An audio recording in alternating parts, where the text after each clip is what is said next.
संघ की तरफ से आज हुलसूर तालुके के तहसील में ये जो निषेधार्थ सभा रखी है, उसको एक समाज का छोटा सा घटक होने के नाते मैं हमारे सभी साथियों के साथ हम समर्थन करने आए हैं। सामाजिक न्याय की भूमिका लेने वाले ऐसा कहते हैं, जिसकी जितनी संख्या भारी उसकी उतनी हिस्सेदारी। हमने देखा है ये जो आयोग गठित किया था, आयोग ने जब रिपोर्ट दिया, कर्नाटक में सबसे ज़्यादा मादिगा समाज है और हिस्सेदारी की बात अगर हम करते हैं तो ऐसा बोला जाता है कि इनको रिप्रेजेंटेशन मिलना चाहिए। बहुत सारे लोगों को ऐसा लगता है आरक्षण कोई खैरात है। आरक्षण कोई खैरात नहीं है, आरक्षण रिप्रेजेंटेशन का मामला है। आज हम देखते हैं कर्नाटक में मादिगा समाज 6% होते हुए भी उनको जो आरक्षण मिलना था वो नहीं मिल रहा। इसके लिए सामाजिक न्याय की भूमिका की वजह से सदाशिव आयोग गठित करके उनका जो इम्प्लीमेंटेशन है करने के लिए कंटिन्यू संघर्ष जारी है। अब मुझे ये समझ में नहीं आ रहा प्रभु चौहान साहब को कौन से ऐसा सपना पड़ा कि उनके सपने में आया कि ये जो सदाशिव आयोग है लागू ना करे जाए। हमको बचपन से हमारे माँ बाप ने एक सिखाया है। क्या सिखाया है?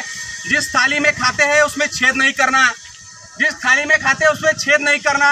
अरे जिस रिजर्वेशन के नाम से, जिस रिप्रेजेंटेशन के नाम से आप लोग जिस शेड्यूल कास्ट कैटेगरी से जीत कर आते हैं, उसी के साथ अगर आप बदनामी करते हैं तो ये कहीं ना कहीं बात हमको हजम नहीं हो रही। साहब, हम आपको सवाल पूछना चाहते हैं कि आज तक सामाजिक न्याय के लिए आपने कहा कि हम रिजर्व सपोर्ट है, या तो आप ये बोलिए कि हम रिजर्वेशन के समर्थन करते हैं, या तो आप ये बोलिए रिजर्वेशन का अपोज करते हैं। रिजर्वेशन लेकर, रिजर्वेशन के नाम पर चुनकर आकर एमएलए बनकर अगर आप अपोज कर रहे हैं तो हमको कहीं ना कहीं थाली में छेद करने जैसे बात हमको लग रही है। साहेब, इसके लिए आप कोई पराये नहीं है, हमारे डिस्ट्रिक्ट के मिनिस्टर हैं। इसके लिए हम आपको पूछ रहे हैं, ऐसा कौन सा लॉजिक है कि आपने बोला सदाशिव आयोग गलत है?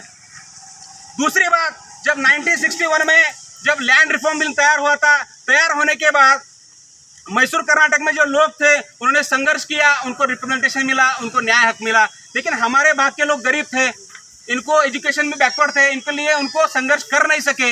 इनके लिए कमेटी रिपोर्ट की और गठित करके इनके न्याय के लिए लड़ाई है। ये न्याय के लिए लड़ाई लड़ते वक्त आप कहीं ना कहीं हम लोगों का रिप्रेजेंटेशन का मुद्दा है खच्चीकरण करने का काम कर रहे हैं। इसलिए हम कर्नाटक राज्य आदि जम्बो संघ के वती से आपका हम तीव्र रूप से निषेध करते हैं। और ये निषेध हम संवैधानिक तरीके से कर रहे हैं, क्योंकि डॉक्टर बाबा साहेब अम्बेडकर ने हमको संविधान दिया है और संविधान के तरफ से हम ये लोग मेमोरेंडम का निषेध कर रहे हैं और समाज में जाके हम ये पूछने वाले हैं।